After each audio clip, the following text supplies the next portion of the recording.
સુરતની અંદર સાયબર ક્રાઇમે જે છે ને એણે મધ્યપ્રદેશથી એક ટોળકી જે હતી ને એને પકડી લીધી સુરતથી,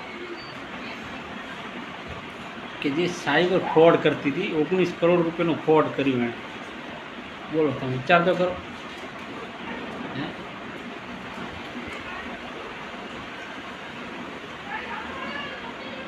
આમ પૂછતા હતા ને તારે ઝડપી લીધા હો. જોવા વિડીયોની અંદર.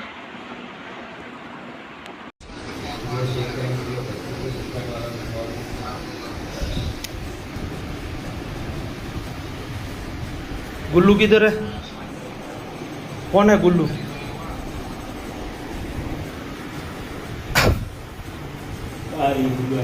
साहब फोन लई लो बदा.